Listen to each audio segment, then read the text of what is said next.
Baroque Sunbursts. In the late 1980s and early 1990s, the psychic privatization, which is now such a striking feature of contemporary British life, entered a new phase. The miners' strike in the 80s had seen the defeat of one form of collective life. The privatization of nationalized industries, the selling off of council houses, and the proliferation of consumer electronics and new entertainment platforms, such as satellite TV, then in its early days, prepared the way for a retreat from, and denigration of, the public world.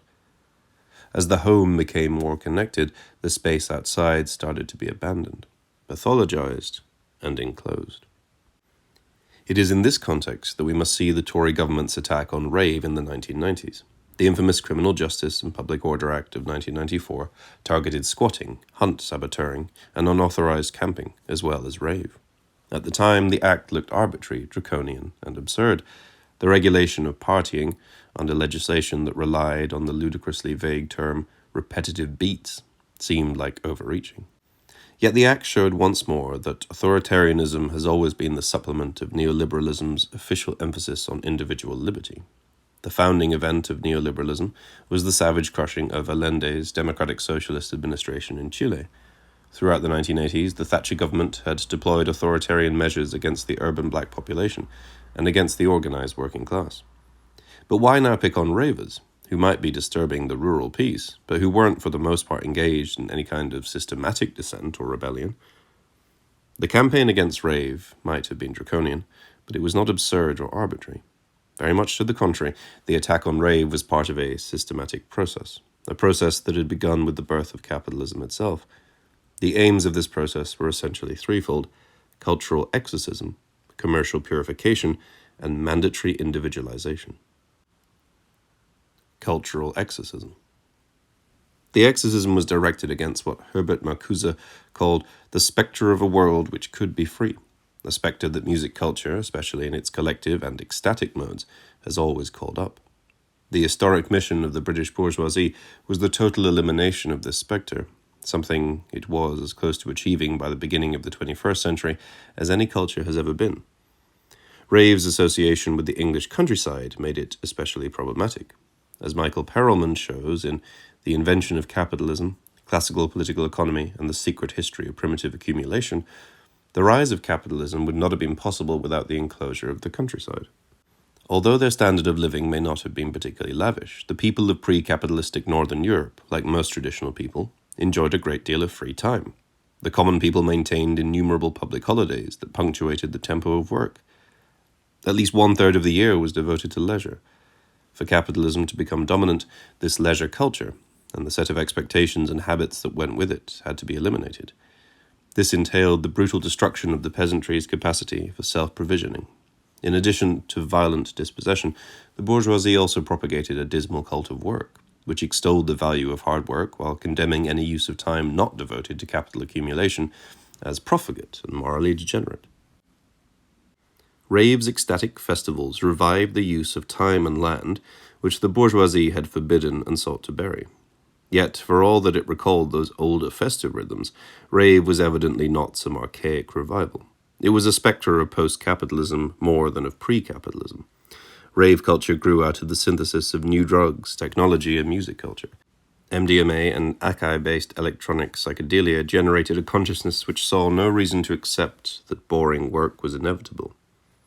The same technology that facilitated the waste and futility of capitalist domination could be used to eliminate drudgery, to give people a standard of living much greater than that of the pre-capitalist peasantry, while freeing up even more time for leisure than those peasants could enjoy. As such, rave culture was in tune with those unconscious drives, which, as Marcuse put it, could not accept the temporal dismemberment of pleasure, its distribution in small, separated doses. Why should the rave ever end? Why should there be any miserable Monday mornings for anyone? Commercial purification. Raves also recalled the interstitial spaces between commerce and festival that provoked anxiety amongst the early bourgeoisie. In the 17th and 18th century, as it struggled to impose its hegemony, the bourgeoisie was much exercised by the problematic status of the fair. It was the illegitimate contamination of pure commerce, by carnival excess and collective festivity, which troubled bourgeois writers and ideologues.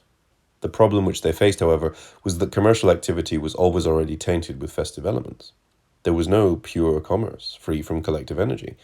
Such a commercial sphere would have to be produced, and this involved the subduing and ideological incorporation of the marketplace, as much as it entailed the domestication of the fair.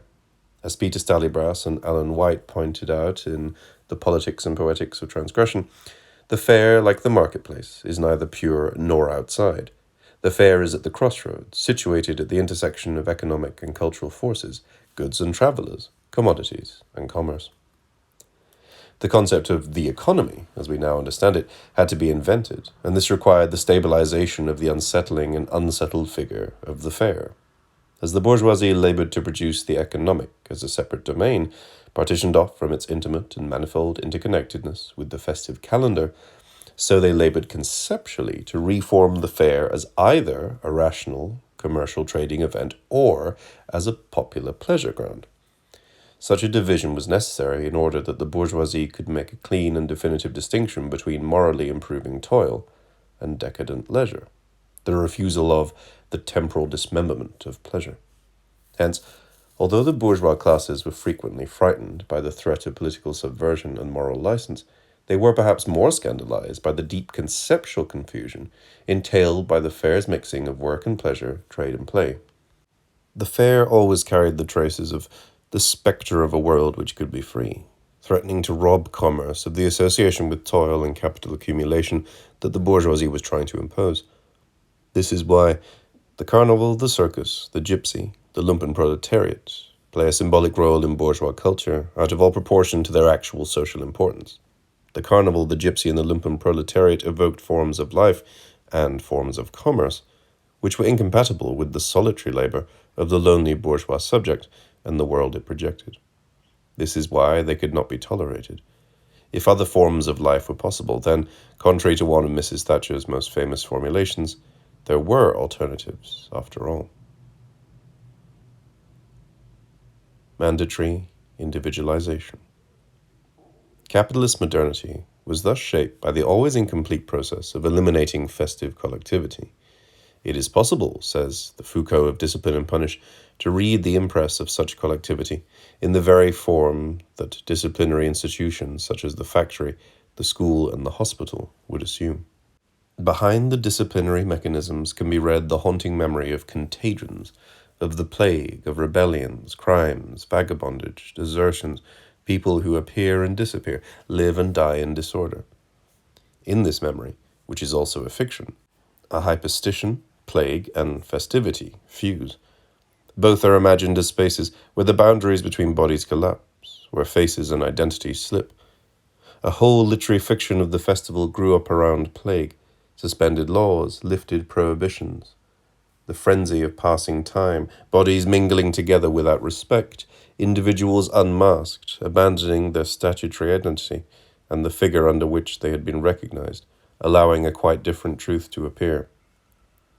The solution is an imposed individualization, the inverse of carnival.